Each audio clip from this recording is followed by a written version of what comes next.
স্বাস্থ্য খাতে কোনো সিন্ডিকেট নেই দাবি মন্ত্রীর। শাহেদকে খুঁজতে দেশ জুড়ে অভিযান। প্রতারণায় নজিরবিহীন বলেই সময় লাগছে দাবি র্যাবের। ডাক্তার সাবরিনাকে জিজ্ঞাসাবাদ। মেয়াদোত্তীর্ণ লাইসেন্সে চলছে বারডেম হলি ফ্যামিলি আনোয়ার খানের মতো হাসপাতাল। করোনায় আজ ৩৩ জনের মৃত্যু, প্রায় ৫,০০০ সুস্থ। ক্যাসিনো কাণ্ডে আলোচিত এনু রূপমের ৯১ অ্যাকাউন্টে ২০০ কোটি টাকা লেনদেনের তথ্য। ২০টি বাড়ি ছাড়াও ছিল ১২৮টি ফ্ল্যাট। এক সপ্তাহে চার্জশিট দেবে সিআইডি। অবশেষে চট্টগ্রামে ধরা পড়ল মোবাইলের IMEI নম্বর বদলে দেওয়ার কারিগর আহসান হাবিব। পুলিশকে বিভ্রান্ত করে বহু অপরাধীকে সহায়তার কথা স্বীকার। এবং ফেনীতে বন্যা নিয়ন্ত্রণ বাঁধ ভেঙে গ্রামের পর গ্রাম প্লাবিত। দুর্ভোগে কয়েক লাখ মানুষ। এবারের বন্যা দীর্ঘস্থায়ী হতে পারে বললেন প্রতিমন্ত্রী।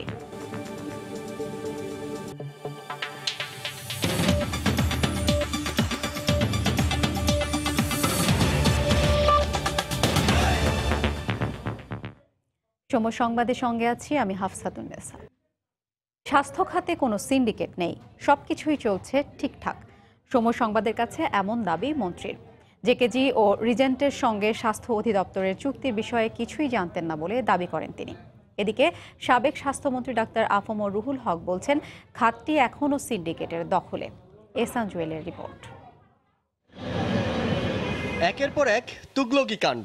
দেশে করোনা প্রাদুর্ভাব শুরুর পর প্রথমে N95 মাস্ক জালিয়াতি, করোনা চিকিৎসায় স্বাস্থ্য অধিদপ্তরের সঙ্গে চুক্তিবদ্ধ জেকেজি ও রিজেন্ট হাসপাতালের ভুয়া করোনা পরীক্ষা সহ নানা জালিয়াতির চিত্র বেরিয়ে আসার পর চরম প্রশ্নের মুখে এই খাতে দায়িত্বশীলরা।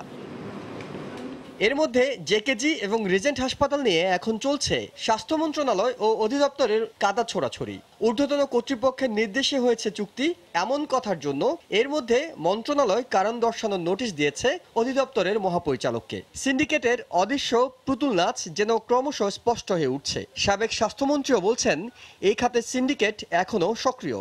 তারা বিএনপি আমল থেকেই ছিল, আমার আমল পরে আমলে আছে, আমলে ছিল। এরা তো বিভিন্ন নামে কাজ করে, ধরা খুব মুশকিল। তবে এত ঘটনার মধ্যেও মুখ খুলছেন না স্বাস্থ্যমন্ত্রী জাহিদ মালেক। কয়েক দফা চেষ্টার পর মঙ্গলবার এইসব অভিযোগ নিয়ে তার মুখোমুখি সময় সংবাদ। স্যার, সাবেক স্বাস্থ্যমন্ত্রী উনি বলছিলেন যে এখনো স্বাস্থ্য মন্ত্রণালয়ের সিন্ডিকেট কাজ করছে, এরকম কোনো কিছু নেই স্যার? নো কমেন্ট, এ বিষয়ে আমার জানি না। আমি স্যার, সিন্ডিকেট এটা নর্মাল সরকারের নিয়ম অনুযায়ী সব কাজ হয়। আচ্ছা, নিয়ম অনুযায়ী কাজ করছে। জনপ্রশাসন থেকে একটা নথি প্রকাশ হয়েছে, এরকম একটা কথা বলছিল স্যার। আমার জানা নাই স্যার, আপনি কিছু বলবেন না স্যার এই বিষয়ে? আমি জানি না এই বিষয়টা। আচ্ছা, থ্যাংক ইউ স্যার। পরে সচিবালয়ে তিনি দাবি করেন, মহাপরিচালকের অনুরোধে রিজেন্টের সাথে চুক্তি স্বাক্ষর অনুষ্ঠানে ছিলেন তিনি। আন্তঃমন্ত্রণালয় মিটিং ছিল, সচিবরা ছিল, অন্যান্য ব্যক্তিরা ছিল ওই দিন। তো আমরা ওখানে ডিজির অনুরোধে যে আপনারা একটু থাকেন, স্বাক্ষর হবে। কি স্বাক্ষর হবে? রিজেন্টের সাথে স্বাক্ষর। অধিদপ্তরের সাথে কাজে কোনো সমস্যা হচ্ছে না বলেও দাবি করেন স্বাস্থ্যমন্ত্রী। এহসান জুয়েল, সময় সংবাদ, ঢাকা। দেশের প্রায় ৭০% রেজিস্টার্ড বেসরকারি হাসপাতাল ও ডায়াগনস্টিক সেন্টারের লাইসেন্সের মেয়াদ নেই।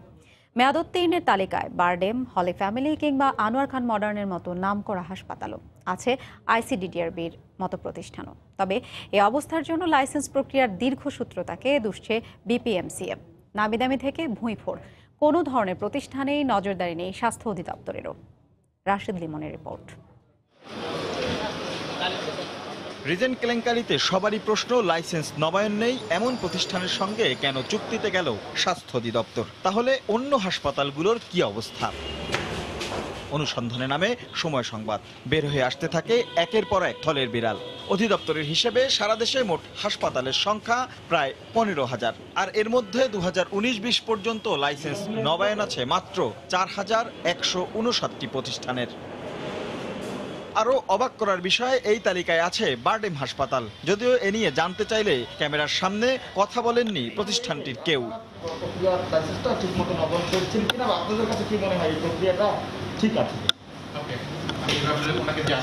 তালিকায় আরেক নাম, হলি ফ্যামিলি রেড ক্রিসেন্ট।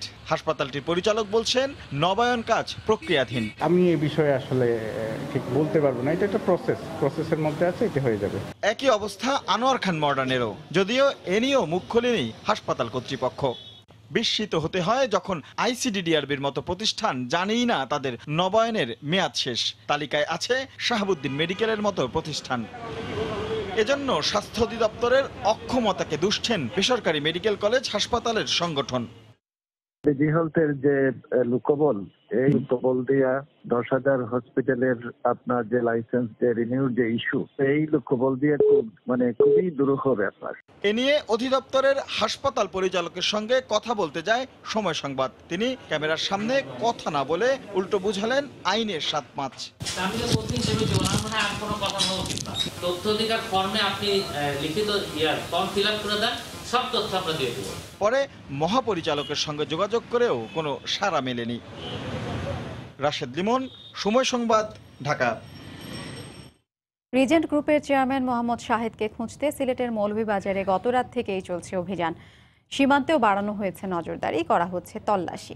এদিকে দেশ জুড়ে শাহেদকে খোঁজার কথা জানিয়ে র্যাব বলছে প্রতারণায় সিদ্ধহস্ত হওয়ার কারণেই ধরতে এত সময় লাগছে। রিজেন্ট হাসপাতালের মালিক ও বহু অপকর্মের হোতা শাহেদ এখনও ধরাছোঁয়ার বাইরে। তাকে ধরার জন্য সোমবার সারা দিনরাত মৌলভীবাজারের শ্রীমঙ্গল এলাকার বিভিন্ন রিসোর্ট ও সীমান্ত এলাকায় অভিযান চালায় আইনশৃঙ্খলা বাহিনী।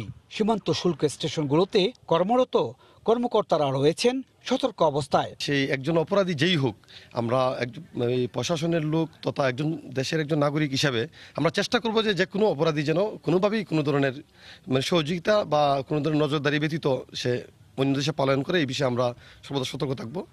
আর অবশ্যই আমি ব্যক্তিগতভাবে আমি যদি এই বিষয়ে কোনো ইনফরমেশন পাই, আমি প্রশাসনকে সহায়তা করব তাকে ধরিয়ে দিতে।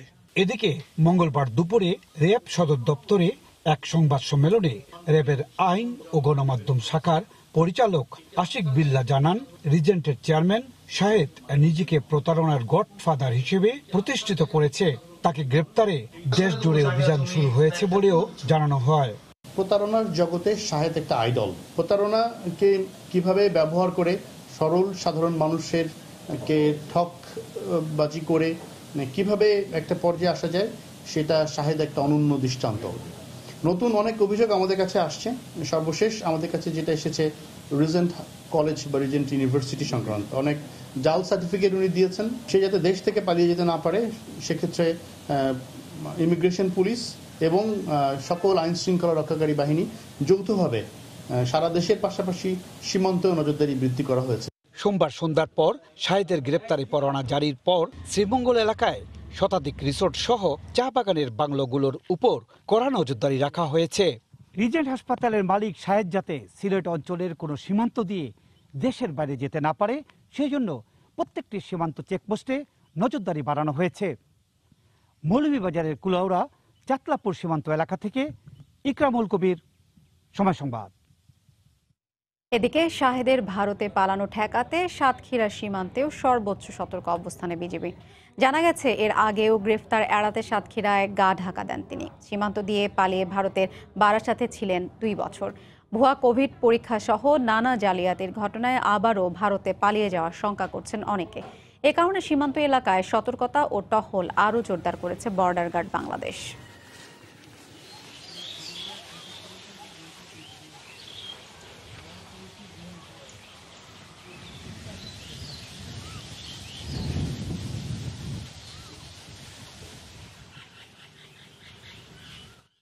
আমাদের লোককে অ্যালার্ট করে যাতে করে শুধু মিস্টার শাহেদ না, অন্য কেউ হলেও যেন অবৈধভাবে যেন যাওয়া আসা করতে না পারে, একটা আছে প্রেশার দিয়ে রাখতে। অনুসন্ধান চালাচ্ছি, সে সাতক্ষীরাতে থাকলে তাকে গ্রেপ্তার করা হবে এবং সে সাতক্ষীরা কোথাও আছে কিনা, এবং সীমান্ত পাড়ি দেওয়ার ক্ষেত্রে সীমান্তর বিজিবি সহ পুলিশের সকল ইউনিটকে সতর্ক করা হয়েছে। জনগণের কাছে তথ্য চাওয়া হয়েছে, যদি যাকে যেখানে পাওয়া যাবে সেখান থেকে তাকে আটক করে পুলিশকে জানানোর জন্য। সময় সংবাদে আরো থাকছে, বাংলাদেশ থেকে ইতালিতে প্রবেশে নিষেধাজ্ঞা বাড়তে পারে 31 জুলাই পর্যন্ত। তালিকায় ভারত, পাকিস্তান সহ আরও 3 দেশ। প্রবাসীদের চাকরি হারানোর শঙ্কা।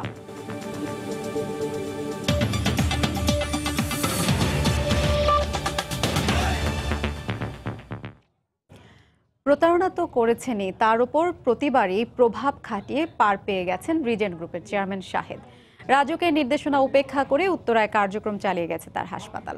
বারবার নোটিশের জবাব দেননি তিনি। উল্টো তখনকার চেয়ারম্যানকে দিয়েছেন হুমকি। ক্ষমতার জোরে যেন অপ্রতিরোধ্য হয়ে উঠেছিলেন মোহাম্মদ শাহেদ। সরকারি কোনো নির্দেশনাকেও পাত্তা দিতেন না, উল্টো যে কর্মকর্তা সরকারি বাধা হয়ে দাঁড়াতেন তাকেই দেওয়া হতো হুমকি। আবাসিক ভবনে হাসপাতাল হিসেবে ব্যবহার না করতে শাহেদকে চিঠি দিয়েছিল রাজুক। সে চিঠির জবাব না দিয়ে উল্টো তখনকার রাজুক চেয়ারম্যান আব্দুর রহমানকে দেওয়া হয় হুমকি। উত্তরায় যে জিনিসটা ছিল এগুলা নিয়ে একটু ইয়ে ছিল, তার ওই যে হাসপাতালটা ছিল তখন তো একটা ইয়ে ছিল যে ইয়ের মধ্যে এগুলো থাকতে পারবে না, কিন্তু সে ওই ক্ষমতার দাপটটা দেখাইতো এটা করছে এটা করছে। সরকারি বিভিন্ন সংস্থা বা মন্ত্রণালয় তদবিরই ছিল শাহেদের আয়ের অন্যতম উৎস। কোনো কর্মকর্তা তদবির করতে না চাইলে তাকে নানাভাবে হেনস্থা করা হতো।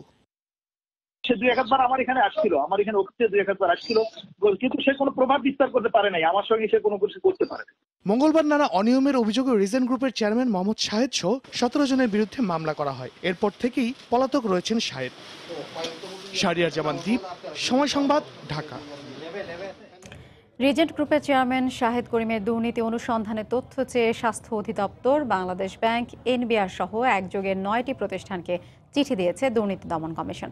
এছাড়া জেকেজি হেলথ কেয়ারের চেয়ারম্যান ডাক্তার সাবরিনা আরিফ চৌধুরীর বিরুদ্ধে প্রতারণা ও অবৈধ সম্পদ অর্জনের বিষয়েও তদন্ত কমিটি গঠন করেছে দুদক। এদিকে স্বাস্থ্য খাতে দুর্নীতির সঙ্গে জড়িত কাউকে ছাড় দেওয়া হবে না বলে হুঁশিয়ারি করেছেন দুদক সচিব। শাহেদের দুর্নীতি তদন্তে দুদকের অনুসন্ধান দলের প্রধান উপপরিচালক আবু বকর সিদ্দিকের সই করা তলবি চিঠি মঙ্গলবার স্বাস্থ্য অধিদপ্তরের মহাপরিচালক এবং বাংলাদেশ ব্যাংকের ফাইন্যান্সিয়াল ইন্টেলিজেন্স ইউনিটের প্রধানের কাছে পাঠানো হয়েছে। এতে রিজেন্ট হাসপাতালের উত্তরা ও মিরপুর শাখার ইস্যুকৃত লাইসেন্স ও নবায়ন সংক্রান্ত নথির সত্যায়িত কপি চাওয়া হয়েছে। বাংলাদেশ ব্যাংকের বিএফআইইউ এর প্রধান আবু হেনা মোহাম্মদ রাজি হাসানের কাছে পাঠানো চিঠিতে রিজেন্ট হাসপাতাল ও গ্রুপের নামে বেনামে থাকা বিভিন্ন ব্যাংকের হিসাব, শাহেদের ব্যক্তিগত হিসাব ও তার পরিবারের সদস্যের নামে থাকা ব্যাংক ঋণ বিবরণ সহ সংশ্লিষ্ট নথিপত্র চাওয়া হয়েছে। এদিকে জেকেজি হেলথ কেয়ারের চেয়ারম্যান ডাক্তার সাবরিনার বিরুদ্ধে আজ তদন্ত কমিটি গঠন করবে দুদক। শাহেদ করিমের বিষয়ে দুর্নীতি দমন কমিশন অনুসন্ধান শুরু করেছে এবং একটি টিম গঠন করা হয়েছে একজন উপপরিচালকের নেতৃত্বে। আর ডক্টর সাবরিনা এবং আরিফ জেকেজি এটিও কমিশন অনুসন্ধানের জন্য গ্রহণ করেছে। স্বাস্থ্য খাতে যারা দুর্নীতি করছেন, যাদের বিরুদ্ধেই অভিযোগ প্রমাণিত হবে তাদেরকে আইনের আওতায় নেওয়া হবে। রিজেন্ট গ্রুপের চেয়ারম্যান শাহেদের খোঁজে মৌলভীবাজারের অভিযান চলছে। এই মুহূর্তে মৌলভীবাজার শ্রীমঙ্গলে আছেন রিপোর্টার ইকরামুল কবির, যাচ্ছি তার কাছে। এই যে শাহেদকে ধরার জন্য গতকালকে 3টা থেকে যে অভিযান শুরু হয়েছে, বিশেষ করে মৌলভীবাজার জেলার শ্রীমঙ্গল এলাকায় এখনও কিন্তু অব্যাহত রয়েছে। আমি কিছু সময় আগে আইনশৃঙ্খলা রক্ষা বাহিনীর সর্বোচ্চ কর্মকর্তাদের সাথে কথা বলেছি। তারা তেমনভাবে না বললেও তারা আকার ইঙ্গিতে বলেছে যে আমরা প্রত্যেকটি জায়গায় আমাদের সরাসরি অভিযান অব্যাহত রেখেছি, যার ধারাবাহিকতায় গতকালকে 3টার সময় যেই অভিযানগুলো চলেছিল বিভিন্ন রিসোর্টগুলোতে, বিভিন্ন জায়গায় এবং বিভিন্ন সীমান্ত এলাকায়, তা কিন্তু অব্যাহত রয়েছে। আমরা দেখেছি যে শ্রীমঙ্গল এলাকায় যে শতাধিক রিসোর্ট রয়েছে, প্রত্যেকটি রিসোর্টের সামনে কিংবা আশেপাশে এলাকায় সাদা পোশাকের পুলিশরা ঘোরাফেরা করছে এবং এখান থেকে যে চাতালপুর সীমান্ত এবং যে কুরমা সীমান্ত চলে গেছে এই সড়ক দিয়ে সামনের দিকে, সে দুটো সড়ক সীমান্তে কিন্তু সতর্ক অবস্থা রাখা হয়েছে এবং আইনশৃঙ্খলা রক্ষা বাহিনীর সদস্যরা, বিশেষ করে র্যাব আজকে ঘোষণা দিয়েছে তা সারা দেশব্যাপী যে অভিযান শুরু হয়েছে তারই ধারাবাহিকতা। র্যাব কত সময় পরপর দেখেছি আমরা টহল দিতে এই সমস্ত জায়গা দিয়ে টহল দিচ্ছে এবং পুলিশের পক্ষ থেকে বলা হয়েছে তারা যেভাবে একটি জাল বিস্তার করেছে, সেই জাল থেকে যদি শ্রীমঙ্গল এলাকায় শাহেদ থাকে, রিজেন্ট হাসপাতালের মালিক, বহু অপকর্মের নায়ক এই শাহেদ যদি এই শ্রীমঙ্গল এলাকা থাকে বা মৌলভীবাজার এলাকা থাকে, তাহলে তারা যেই জাল সৃষ্টি করেছে আইনশৃঙ্খলা রক্ষা বাহিনীর সদস্যরা, সেই জাল থেকে কোনোভাবে বেরিয়ে যেতে পারবে না এবং তারা আশা করছে যদি এই শ্রীমঙ্গল এলাকায় শাহেদ থেকে থাকে বা কোনো জায়গায় আত্মগোপন করে থাকে, এইখানে আপনারা জানেন যে শ্রীমঙ্গল এলাকায় রয়েছে অনেক চা বাগান রয়েছে, বিশেষ করে মৌলভীবাজার এলাকার দেশের সিংহভাগ চা বাগান রয়েছে, 92টি চা বাগান রয়েছে। সেই চা বাগানগুলো বাংলা রয়েছে, 100টি রিসোর্ট রয়েছে, ছোটোখাটো অনেক আরও স্থাপনা রয়েছে, আবাসিক হোটেল রয়েছে। যেখানে থাকুক না শাহেদকে আইন শৃঙ্খলা রক্ষা বাহিনীর সদস্যরা তাদের কবজায় নিয়ে আসবে বলে আমাকে জানিয়েছে, এবং সেই লক্ষ্যে তারা অভিযান চালিয়ে যাচ্ছে শ্রীমঙ্গল সহ এর আশপাশ এলাকায়। হাফসা, এই ছিল শাহেদকে গ্রেপ্তারের অভিযানের সর্বশেষ খবর। মৌলভীবাজারের শ্রীমঙ্গল থেকে আমাদের সঙ্গে যোগ দিয়েছিলেন রিপোর্টার ইকরামুল কবির। এদিকে করোনা টেস্ট প্রতারণার মামলায় জেকেজি হেলথ কেয়ারের চেয়ারম্যান ডাক্তার সাবরিনা আরিফ চৌধুরীকে জিজ্ঞাসাবাদ করছে ঢাকা মহানগর গোয়েন্দা পুলিশ। এর আগে তার মামলাটি ডিবিতে হস্তান্তর করা হয়। আজ সকাল থেকে ডিবি কার্যালয়ে জিজ্ঞাসাবাদ চলছে সাবরিনার। এর আগে জিজ্ঞাসাবাদের জন্য গত রোববার সাবরিনাকে তলব করে তেজগাঁও জোনের উপপুলিশ কমিশনার। জিজ্ঞাসাবাদ শেষে সাবরিনাকে গ্রেফতার দেখায় পুলিশ। সোমবার তাকে আদালতে তোলা হলে 3 দিনের রিমান্ডের আদেশ দেওয়া হয়। আদালত থেকে সাবরিনাকে নিয়ে যাওয়া হয় তেজগাঁও থানায়, সেখান থেকে ডিবিতে হস্তান্তর করা হয় তাকে। ক্যাসিনো কাণ্ডের আলোচিত 2 ভাই এনু রূপমের 91টি অ্যাকাউন্টে 200 কোটি টাকা লেনদেনের তথ্য পেয়েছে সিআইডি। ওয়ান্ডারার্স ক্লাবের সাধারণ সম্পাদক জয়গোপাল সরকারের হাত ধরে ক্যাসিনো বাণিজ্যে এসে 20টি বাড়ি ও 128টি ফ্ল্যাটের মালিক বনে যায় আওয়ামী লীগের বহিষ্কৃত ওই 2 নেতা। দুপুরে এক সংবাদ সম্মেলনে জয়গোপালকে গ্রেফতারের কথা জানিয়ে সিআইডি বলে 1 সপ্তাহের মধ্যেই এনু রূপমের বিরুদ্ধে মানি লন্ডারিং আইনের 4টি মামলায় চার্জশিট দেওয়া হবে। গেল বছর সেপ্টেম্বরে হওয়া ক্যাসিনো বিরোধী অভিযানে পুরান ঢাকার স্থানীয় আওয়ামী লীগ নেতা 2 ভাই এনু রূপনের অঢেল সম্পদের খোঁজ মেলে। সিআইডি বলছে মতিঝিলের ওয়ান্ডারার্স ক্লাবের সাধারণ সম্পাদক স্বর্ণ ব্যবসায়ী জয়গোপাল সরকারের হাত ধরে 2014 সালে জুয়া ব্যবসায় নামে ক্যাসিনো ব্রাদার নামে পরিচিত এনু রূপন 9 মাস গা ঢাকা দিয়ে থাকার পর তাকে পুরান ঢাকা থেকে গ্রেপ্তার করেছে সিআইডি। জিজ্ঞাসাবাদে ক্যাসিনো বাণিজ্যের আরও অজানা তথ্য জানা যাবে বলে আশা করছে সংস্থাটি। তার বিরুদ্ধে কিন্তু ইতিমধ্যেই ওয়ান্ডারার্স ক্লাবে যাদেরকে আমরা ধরেছি এবং ওখানে এজেন্ট বেশ কিছু এজেন্টকে আমরা ধরেছি, তাদেরকেও চার্জশিট করা হচ্ছে। তারা 164 করেছে এবং এই 164-এ এই জয়গোপালের নাম এসেছে। সিআইডি জানাচ্ছে জয়গোপালের হাত ধরে মাত্র 5 বছরে 128টি ফ্ল্যাট, 20টি বাড়ির মালিক হয় এনু রূপন। 91টি ব্যাংক হিসাবে লেনদেন করেছেন 200 কোটি টাকার বেশি। এখনো এসব অ্যাকাউন্টে আছে 19 কোটি টাকা। তদন্ত শেষে মানি লন্ডারিং আইনে হওয়া 5টি মামলার 4টির অভিযোগপত্র দেয়া হবে 1 সপ্তাহের মধ্যেই। তার ফাদারও ছিল কিন্তু জুয়ারি। সদরঘাটে যারা ভাই আছে তারাও হলো এই জুয়ার ব্যবসার সাথে রিলেটেড। এই ব্যবসা থেকেই মূলত তাদের এই উত্থান। এই মামলা নিষ্পত্তির পরবর্তী সময়ে আমরা কিছু ইনকোয়ারি আবার চালু করব মানি লন্ডারিং রিলেটেড, এবং সেখানে নতুন নতুন মামলাও কিন্তু সৃজন হতে পারে। ক্যাসিনো কাণ্ডের মোট 11টি মামলা তদন্ত করছে সিআইডি। ওমর ফারুক, সময় সংবাদ, ঢাকা। করোনায় আক্রান্ত হয়ে দেশে গত 24 ঘন্টায় আরও 33 জনের মৃত্যু হয়েছে। এ নিয়ে মৃতের সংখ্যা দাঁড়িয়েছে 2424 জনে। একদিনে 13,453 জনের নমুনা সংগ্রহ করে 3,163 জনের দেহে ভাইরাসের উপস্থিতি পাওয়া গেছে। এছাড়াও সুস্থ হয়েছেন আরও 4,910 জন। নানা শঙ্কার মধ্যে আশা জাগা নিয়ে খবর, দেশে করোনায় আক্রান্ত হয়ে সুস্থ হবার সংখ্যা 1 লাখ ছাড়িয়েছে। মোট সুস্থ হয়েছেন 1,03,227 জন, যা মোট আক্রান্তের অর্ধেকেরও বেশি। আক্রান্তের বিবেচনায় সুস্থতার হার 54.31%। মঙ্গলবার স্বাস্থ্য অধিদপ্তরের নিয়মিত বুলেটিনে জানানো হয়, সর্বশেষ 24 ঘন্টায় করোনায় আক্রান্ত হয়ে 33 জন মৃত্যুবরণ করেছেন, যার মধ্যে 23 জন পুরুষ ও 10 জন নারী। 79টি কেন্দ্রে 13,453টি নমুনা সংগ্রহ হয়েছে দেশে, যা গত 2 দিনের তুলনায় বেশি। 24 ঘন্টায় নতুন করে আক্রান্ত হয়েছেন 3,163 জন। নমুনা পরীক্ষা হয়েছে 24 ঘন্টায় 13,453টি। 24 ঘন্টায় যা নমুনা পরীক্ষা হয়েছে তাতে শনাক্ত হয়েছে 3,163 জন। এ পর্যন্ত শনাক্ত 1,90,057 জন। 24 ঘন্টায় শনাক্তের হার 23.51% এবং এ পর্যন্ত শনাক্তের হার 19.67%। বুলেটিনে এলাকা ও বয়স ভিত্তিক মৃতের সংখ্যাও তুলে ধরা হয়। 24 ঘন্টায় যারা মৃত্যুবরণ করেছেন তাদের বয়স বিভাজনে 31 থেকে 40 2 জন, 41 থেকে 50 4 জন, 51 থেকে 60 6 জন, 61 থেকে 70 9 জন, 71 থেকে 80 11 জন এবং 81 থেকে 90 1 জন। স্বাস্থ্যকর জীবনযাপন ও স্বাস্থ্যকর খাবার গ্রহণের উপর জোর দিয়ে আমিষ ও ভিটামিন সি জাতীয় খাবার গ্রহণের পরামর্শ দেওয়া হয় বুলেটিনে। ভিটামিন সি সমৃদ্ধ খাবার, টাটকা শাকসবজি। তরিকুল ইসলাম সৌরভ, সময় সংবাদ, ঢাকা। স্বাস্থ্য অধিদপ্তরের আজকের বুলেটিন বিশ্লেষণ করেছেন রিপোর্টার মুজাহিদ শুভ। করোনা সংক্রমণের 128তম দিনে বাংলাদেশ। এক সপ্তাহের বেশি সময় ধরে আমরা দেখছি যে করোনার নমুনা কম পরীক্ষা হচ্ছে, সে কারণে আসলে শনাক্তের হারও আমরা অনেকটা কম দেখছি। তবে আসার খবর হলো যে মৃতের সংখ্যাও কিন্তু আমরা বেশ কিছুদিন থেকে অনেকটা কমই দেখছি। আমরা আজকে জানাবো 24 ঘন্টায় বাংলাদেশের সার্বিক চিত্র এবং সারা বিশ্বের খবর। আমরা প্রথমেই জানতে চাই 14 জুলাই বাংলাদেশের করোনার সার্বিক চিত্র। নমুনা পরীক্ষা হয়েছে 13,453টি এবং 3,163 জনের শরীরে করোনার উপস্থিতি পাওয়া গেছে। এর মধ্যে মারা গেছেন 33 জন।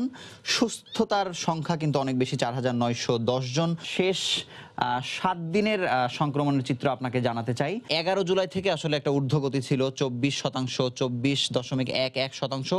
গতকাল ছিল সর্বোচ্চ, তারপরে আমরা কিছুটা নিম্নমুখী আজকে দেখতে পাচ্ছি। তবে এই 7টি দিনের চিত্র যদি আমরা দেখি, যে এর আগে কিন্তু আমরা 4,000-এর ওপরে শনাক্ত দেখেছি, আরো বেশি দেখেছি। এই 7 দিনে 3-3.5-এর মধ্যে আসলে আমরা নমুনা শনাক্ত হচ্ছে। বিশ্বের 5টি দেশের যেখানে সব থেকে সংক্রমণের হার বেশি এবং মৃতের হার বেশি যদি জানাতে চাই, 5টি দেশের মধ্যে রয়েছে যুক্তরাষ্ট্র, ব্রাজিল, যুক্তরাজ্য, মেক্সিকো, ইতালি।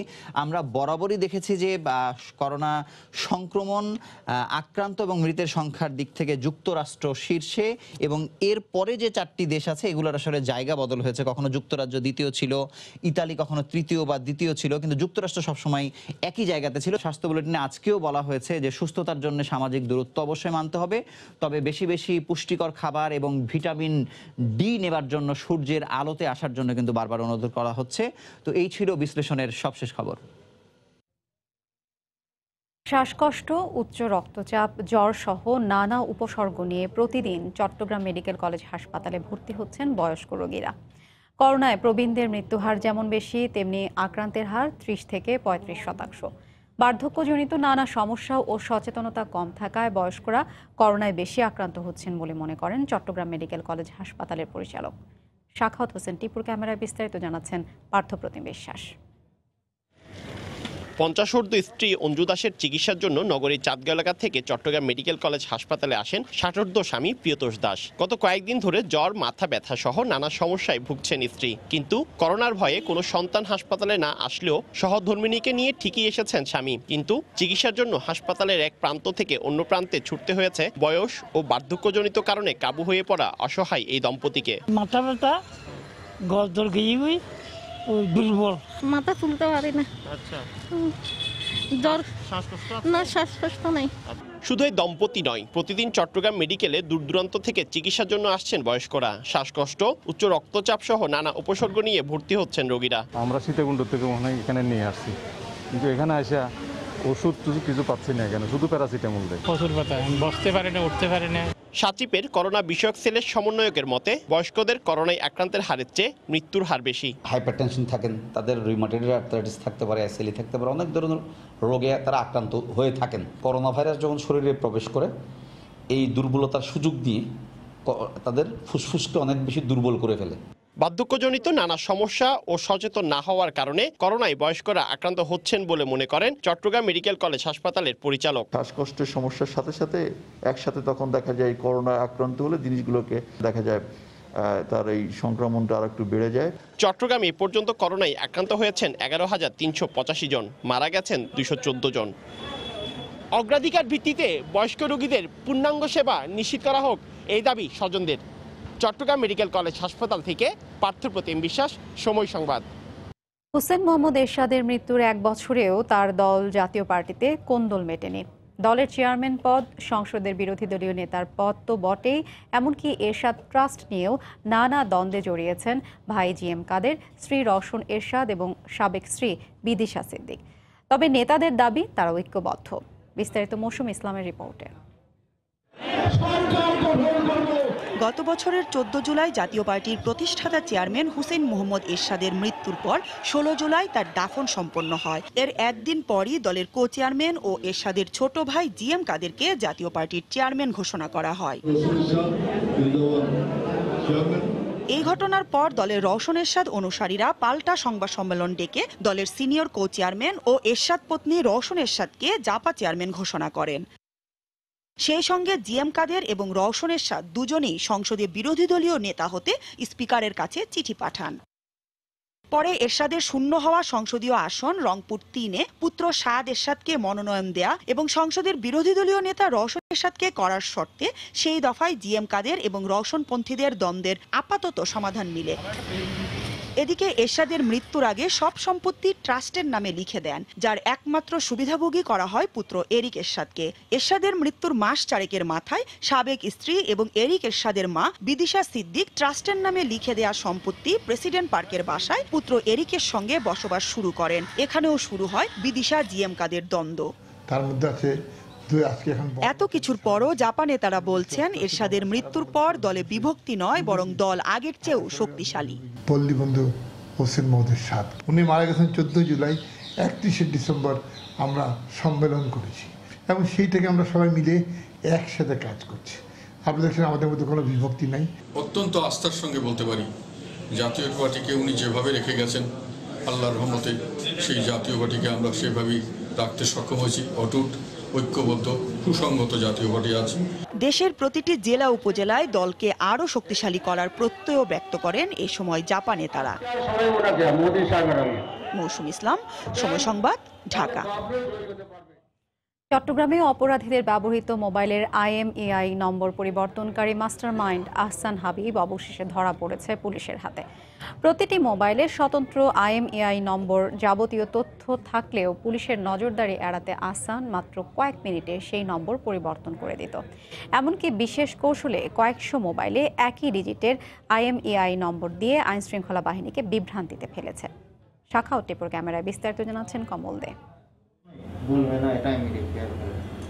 ল্যাপটপের পাশাপাশি বিভিন্ন ডিভাইস ব্যবহার করে মোবাইলের IMEI নাম্বার পরিবর্তনের কৌশল পুলিশ কর্মকর্তাদের দেখায় গ্রেপ্তার হওয়া মাস্টারমাইন্ডার আহসান হাবিব। সম্প্রতি বেশ কোটি মামলার তদন্ত করতে গিয়ে একই IMEI নাম্বারের একাধিক মোবাইল সেট দেখে চমকে উঠে পুলিশ কর্মকর্তারা। আমাদের কাছে অভিযোগ আসে, আমরা তো IMEI ট্র্যাকিং করে এই মোবাইলের লোকেশন দিয়ে আমরা কিন্তু এগুলো উদ্ধার করার চেষ্টা করি, কিন্তু এরা করে কি যে প্রথমেই মোবাইলটাকে ফ্ল্যাশ করে দিয়ে এদের টোটাল IMEIটাই চেঞ্জ করে দেয়। প্রতিটি মোবাইলের প্রস্তুতকারী প্রতিষ্ঠান স্বতন্ত্র digital international mobile equipment identity IMEI নম্বর দিয়ে দেয়। সেখানে থাকে মোবাইলটির যাবতীয় তথ্য, আর এর মাধ্যমে সহজেই শনাক্ত করা যায় মোবাইল ব্যবহারকারীকে। কিন্তু IMEI নাম্বার পরিবর্তন হয়ে গেলে সেই মোবাইল ব্যবহারকারীকে আর নজরদারির আওতায় আনা যায় না। শেষ পর্যন্ত IMEI নাম্বার পরিবর্তনকারী অপরাধী প্রযুক্তিবিদের সন্ধানে নামে পুলিশ। অবশেষে তার সন্ধান মেলে নগরীর রিয়াজউদ্দিন বাজারে। উদ্ধার করা হয় বেশ কোটি মোবাইল সহ নানা ডিভাইস। ডিজিটাল নিরাপত্তা আইনে মামলা করেছি, যেহেতু এই মোবাইলগুলো সে আর্থিক লেনদেনের মাধ্যমে ইউজ করে এবং অপরাধী চক্র এই মোবাইলগুলো ব্যবহার করে। প্রাথমিক জিজ্ঞাসাবাদে আহসান হাবিব স্বীকার করে গত 2 বছরের বেশি সময় ধরে প্রযুক্তি ব্যবহার করে মোবাইলের IMEI নাম্বার পরিবর্তন করে আসছিল সে। শত শত চোরাই মোবাইলের IMEI নাম্বার পরিবর্তন করে দিয়েছে আহসান। এমনকি প্রযুক্তির দিক থেকে পুলিশ থেকে এক ধাপ এগিয়ে দেখার চেষ্টা ছিল তার। আমি মনে করেছিলাম যে এটা চেঞ্জ করার পরে পুলিশ ধরতে পারে, দেখতেছি না, এটা এদের থেকেও পুলিশের কাছে অ্যাডভান্স অনেক টেকনোলজি আছে। এই ঘটনায় কোতোয়ালি থানায় আহসান হাবিবের বিরুদ্ধে তথ্য প্রযুক্তি আইনে একটি মামলা দায়ের করা হয়েছে। কমল দে, সময় সংবাদ, চট্টগ্রাম। করোনাকালীন স্বাস্থ্য ঝুঁকি বিবেচনায় রাইড শেয়ারিং অ্যাপস বন্ধ থাকলেও মোটরসাইকেলে চুক্তিতে চলছে যাত্রী পরিবহন। রাজধানীর প্রায় সব মোড়েই ডেকে ডেকে যাত্রী পরিবহন করছে মোটরসাইকেলগুলো। ট্রাফিক পুলিশ বলছে এতে যেমন স্বাস্থ্য ঝুঁকি বাড়ছে, তেমনি যাত্রী ও চালকের আইনগত সুরক্ষা না থাকায় তৈরি হচ্ছে দুর্ঘটনার শঙ্কা। নাজমুস সালেহির রিপোর্ট। রাজধানীর প্রায় সবকটি মোড়েই লোকাল বাসের মতো হেঁকে ডেকে মোটরসাইকেলে যাত্রী উঠানো হচ্ছে। অধিকাংশ চালকই মানছেন না স্বাস্থ্যবিধি। মোটরসাইকেলে কোনো প্রকার জীবাণুনাশক স্প্রে তো করা হচ্ছেই না, বরং একই হেলমেট ব্যবহার করা হচ্ছে বারবার। হেলমেটটা যে আমি যে পরছি এটা আমার মতন আরো 100 জনের ডেলি পরে। এখন আমিও যদি আক্রান্ত হই এটা কিন্তু জানার কোনো উপায় নেই, কারণ আমারও টেস্ট করা না। জীবাণুনাশক ইউজ করা দরকার, ইউজ তো কেউ করতেছে না। স্প্রে করি কিন্তু এখন বর্তমানে আমার কাছে নেই। মৌখিক চুক্তির ভিত্তিতে চড়ে বসা যাত্রী বা চালক উভয়ই অপরিচিত, কারো তথ্যই কারো কাছে থাকছে না। এতে দুজনই হতে পারেন একে অপরের বিপদের কারণ। কেউ আমাকে এখানে বলে সেখানে নিয়ে গাড়ি ছিনতাই করতে পারে বা মেরেও ফেলে রাখতে পারে। বাইক ছিনতাই হয়, আবার ফের মোবাইল ছিনতাই হয়। ট্রাফিক পুলিশ বলছে অ্যাপ ছাড়া রাইড শেয়ারিং চালক ও যাত্রী উভয়ের জন্যই হুমকি। আমরা পুলিশও জানতে পারতেছি না, জিপিএস মনিটরেরও সুযোগ নেই, তাহলে কি করে নিরাপত্তা নিশ্চিত করব? এটা তো একটা শূন্যতা থেকেই যাচ্ছে। বিআরটিএ বলছে চুক্তিভিত্তিক চলা এসব মোটরসাইকেলের বিরুদ্ধে অভিযান পরিচালনা করা হবে। আমরা মোটরসাইকেল এই মুহূর্তে দিতে পারছি না, কারণ মোটরসাইকেলে সামাজিক দূরত্ব বা যেটা শারীরিক দূরত্ব বলা হয় সেটা মেনটেন করা যাচ্ছে না। যারা অবৈধভাবে চলছে, বেআইনিভাবে চলছে এবং এগুলোর বিরুদ্ধে আমাদের মোবাইল কোর্ট ব্যবস্থা নিচ্ছে। দেশে 12টি রাইড শেয়ার প্রতিষ্ঠানের নিবন্ধিত মোটরসাইকেল রয়েছে 1 লাখেরও বেশি। নাজমুস সালেহী, সময় সংবাদ, ঢাকা। ফেনীর মুহুরী, কহুয়া ও সিলোনিয়া নদীর 2 তীরে ত্রুটিপূর্ণ বন্যা নিয়ন্ত্রণ বাঁধ নির্মাণের কারণে ভাঙনে সর্বশান্ত হচ্ছেন জেলার 3 উপজেলার কয়েক লাখ মানুষ। প্রতি বছর ভারী বর্ষণ ও পাহাড়ি ঢলে বাঁধ ভেঙে ঘরবাড়ি, রাস্তাঘাট, ফসলের মাঠ সহ ভেসে যায় পুকুরের মাছ।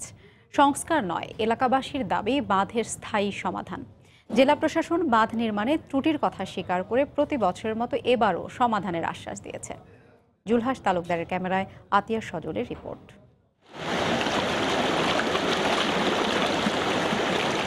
ভারী বর্ষণ হলেই ভারতের ত্রিপুরা থেকে নেমে আসা পাহাড়ি ঢলে ফেনীর মুহুরী, কহুয়া ও সিলোনিয়া বন্যা নিয়ন্ত্রণ বাঁধে দেখা দেয় ভাঙন। প্রতি বছরই এই বাঁধের বিভিন্ন স্থানে ভেঙে ঘরবাড়ি, রাস্তাঘাট, ফসল, পুকুরের মাছ ভেসে যায়।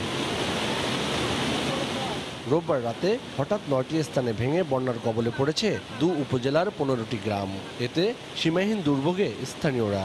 বন্যা এবার সাথে সাথে মানে আমরা জীবন লই বারই চলিয়ে আছি, কিছু এবার চাইতাম হারিনো, এক কাপড় লই বারই আছি। করোনাতে তো রোজগার নাই, খাইতে তো পারতেছি না, এখন পানি আসি আমাদেরকে আরো কষ্টতে ফেলাই দিয়েছে।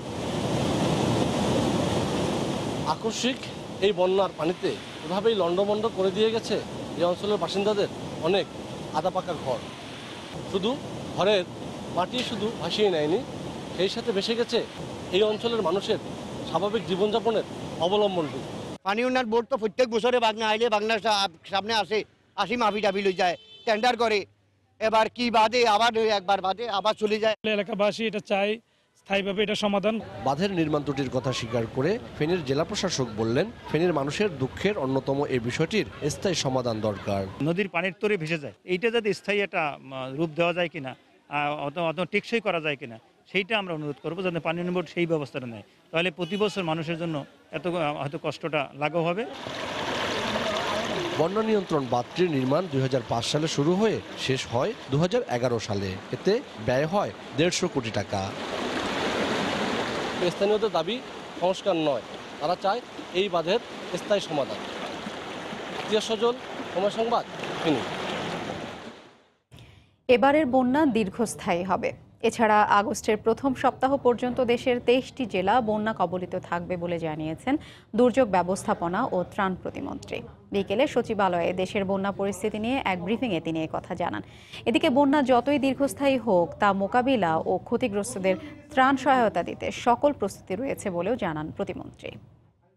আগস্ট মাসের প্রথম সপ্তাহ পর্যন্ত বন্যাটি থাকবে। 23টি জেলা বন্যা কবলিত হবে। যে 23টি জেলা বন্যা কবলিত হওয়ার পূর্বাভাস দিয়েছে, সেখানে আমরা 8,210 মেট্রিক টন চাল, 2,82,50,000 টাকা, 74,000 প্যাকেট শুকনা খাবার, 48 লক্ষ টাকা গোখাদ্য ক্রয় বাবদ এবং শিশু খাদ্য ক্রয় বাবদ 48 লক্ষ টাকা আমরা দিয়েছি। মাননীয় প্রধানমন্ত্রী আমাদেরকে নির্দেশ দিয়েছেন যে 1998 সালে যেরকম রুটি বানিয়ে, সবজি এবং অন্যান্য সামগ্রী দিয়ে আশ্রয় কেন্দ্রে খাদ্য সরবরাহ করা হয়েছিল, সেটা তিনি আমাকে নির্দেশ দেন। বাংলাদেশ থেকে ইতালিতে প্রবেশে নিষেধাজ্ঞার সময়সীমা 31 জুলাই পর্যন্ত বাড়তে পারে। এ তালিকায় নতুন করে যুক্ত হচ্ছে ভারত, পাকিস্তান সহ 3টি দেশ। এতে প্রবাসী বাংলাদেশিদের চাকরি হারানোর সংখ্যা আরও বাড়বে। এদিকে সোমবার রোমে নতুন করে করোনা শনাক্ত হওয়া 21 জনের মধ্যে 20 জনই বাংলাদেশি। ইতালি থেকে জুমানা মাহমুদের রিপোর্ট। বাংলাদেশের পর স্পেন থেকে আসা 11 পেরুভিয়ান নাগরিককে ফিরিয়ে দিয়েছে ইতালি। সেই সঙ্গে নতুন করে 3টি দেশ সহ 16টি দেশের নাগরিকদের আগামী 31 জুলাই পর্যন্ত ইতালিতে প্রবেশে নিষেধাজ্ঞা জারি হতে যাচ্ছে। দেশটির জরুরি অবস্থা বাড়তে পারে আগামী 31 অক্টোবর পর্যন্ত। বাংলাদেশিদের ইতালি প্রবেশে নিষেধাজ্ঞার সময়সীমা বাড়ার খবরে উদ্বিগ্ন দেশটিতে বসবাসরত প্রবাসীরা। ইতালিতে নিষেধাজ্ঞার সময়সীমা যদি বাড়ানো হয় তাহলে বিশেষ করে আমরা বাংলাদেশিরা অনেকভাবেই ক্ষতিগ্রস্ত হব। অনেকে চাকরি হারাবে, অনেকে ডকুমেন্ট হারাবে। অন্যদিকে বাংলাদেশে আটকে পড়া ইতালি প্রবাসীদের আকতি ফিরে আসার সরকারের সহযোগিতা কামনা করেছেন তারা। স্কুল সেপ্টেম্বর থেকে খুলে যাচ্ছে, কিন্তু আমরা বাংলাদেশ থেকে এখন ইতালি যেতে পারতেছি না। সরকারের কাছে অনুরোধ জানাচ্ছি যে সরকার যাতে আমাদের খুব দ্রুত ইতালিতে যাওয়ার জন্য ব্যবস্থা করে দেয়। এরই মধ্যে নতুন একটি অধ্যাদেশে সদ্য ফেরা প্রবাসীদের জন্য 14 দিনের হোম কোয়ারেন্টাইন বাধ্যতামূলক করা হয়েছে। এ আইন অমান্যকারীদের ফৌজদারি অপরাধের আওতায় আনা হবে। এদিকে লকডাউন উঠে যাবার পর ইতালিতে দোকানপাট খুলে দেওয়ার পাশাপাশি সমুদ্র সৈকতও খুলে দেওয়া হয়েছে। ইতালির রোম থেকে জুমানা মাহমুদ, সময় সংবাদ। করোনা পরিস্থিতি স্বাভাবিক হয়ে আসায় ইইউভুক্ত দেশগুলোর মধ্যে যাতায়াত সহ বেড়েছে বিমান চলাচল। তবে বহির্বিশ্বের সঙ্গে বিমান চলাচল স্বাভাবিক না হওয়ায় ভোগান্তিতে পড়েছেন বাংলাদেশি সহ অনেক প্রবাসী। এ বিষয়ে সবশেষ পরিস্থিতি জানাতে এই মুহূর্তে পর্তুগালের লিসবনে আছেন সহকর্মী তারিকুল হাসান আশিক। যাচ্ছি তার কাছে। আশিক,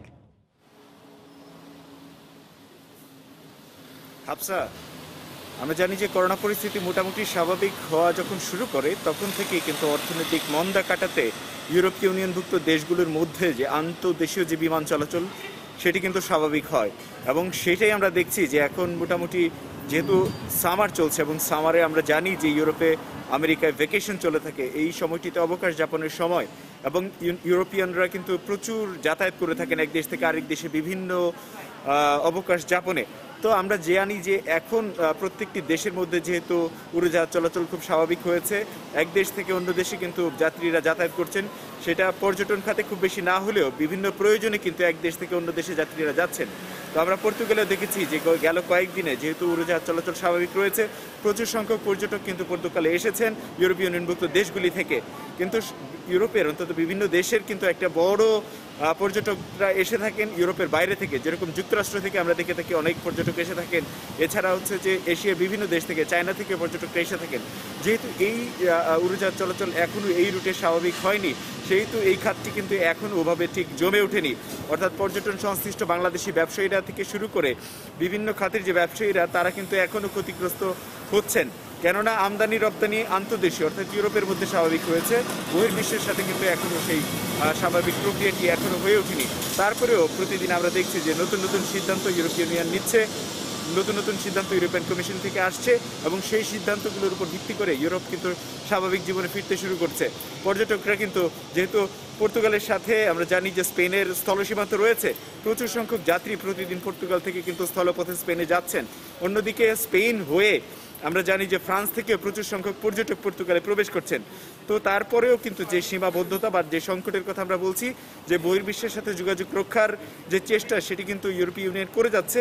বহির্বিশ্বের যেসব দেশে এখন করোনা পরিস্থিতি অনেকটা ভালো, সেসব দেশের নাগরিকদের কিন্তু আমন্ত্রণ জানাচ্ছে। এছাড়া আমরা জানি যে উড়োজাহাজ চলাচল স্বাভাবিক না হওয়ার কারণে অনেক প্রবাসী বাংলাদেশি কিন্তু বাংলাদেশে গিয়ে আটকা পড়ে আছেন, তারা ফিরতে পারছেন না এবং সেটাকে ঘিরেও একটা অনিশ্চয়তা রয়েছে। তো হাফসা, এই ছিল আসলে এই মুহূর্তে ইউরোপের করোনা পরিস্থিতির সবশেষ খবর। পর্তুগালের লিসবন থেকে আমাদের সঙ্গে যোগ দিয়েছিলেন তারিকুল হাসান আশিক। এ পর্যায়ে শীর্ষ সংবাদ জানিয়ে দিচ্ছে আরেকবার। স্বাস্থ্য খাতে কোনো সিন্ডিকেট নেই, দাবি মন্ত্রীর। প্রতারণায় সিদ্ধহস্ত বলেই ধরা পড়ছে না শাহেদ, দাবি র্যাবের। ডাক্তার সাবরিনাকে ডিবিতে জিজ্ঞাসাবাদ। মেয়াদোত্তীর্ণ লাইসেন্সেই চলছে বারডেম, হলি ফ্যামিলি, আনোয়ার খানের মতো হাসপাতাল। করোনায় আজ 33 জনের মৃত্যু, প্রায় 5000 সুস্থ। ক্যাসিনো কাণ্ডে আলোচিত এনু রূপমের 91 অ্যাকাউন্টে 200 কোটি টাকা লেনদেনের তথ্য। 20টি বাড়ি ছাড়াও ছিল 128টি ফ্ল্যাট। এক সপ্তাহে চার্জশিট দেবে সিআইডি। অবশেষে চট্টগ্রামে ধরা পড়ল মোবাইলের IMEI নম্বর বদলে দেওয়ার কারিগর আহসান হাবিব। পুলিশকে বিভ্রান্ত করে বহু অপরাধীকে সহায়তা করার কথা স্বীকার। এবং ফেনীতে বন্যা নিয়ন্ত্রণ বাঁধ ভেঙে গ্রামের পর গ্রাম প্লাবিত, দুর্ভোগে কয়েক লাখ মানুষ। এবারের বন্যা দীর্ঘস্থায়ী হতে পারে বললেন প্রতিমন্ত্রী।